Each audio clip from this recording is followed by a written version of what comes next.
अहम खबर दें आपको, तहरीक इंसाफ और JUI में दूरियां कम होने लगी हैं। PTI का फजलुर रहमान से फौरी राब्ते का फैसला। एहतजाजी तहरीक में शामिल के लिए मौलाना को दावत दी जाएगी। असद कैसर की पार्टी अरकान से रात गए अहम मुशावरत। इसी बारे में मज़ीद तफसीलात जान लेते हैं। मोहम्मद आलिजा इस वक्त हमारे साथ मौजूद हैं। आलिजा, मज़ीद क्या अपडेट्स है इस बारे में, आगाह कीजिएगा।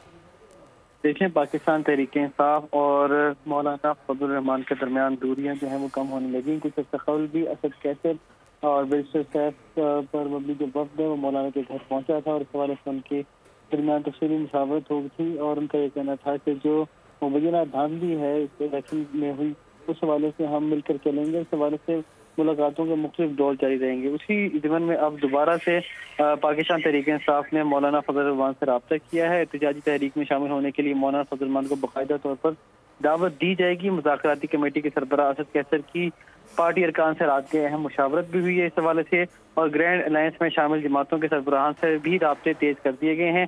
असद कैसर ने पार्टी की सीनियर कायदे से मुशावरत मुकम्मल कर ली है और इस हवाले से मौलाना फजलुर रहमान को एतमाद में लिया जाएगा और उनको एहतजाजी तहरीक में शामिल होने की बाज़ाब्ता तौर पर दावत दी जाएगी। जी, मौलाना फजलुर रहमान को एतमाद में लिया जाएगा। ठीक है आलिजा, आप हमारे साथ ही रहिएगा।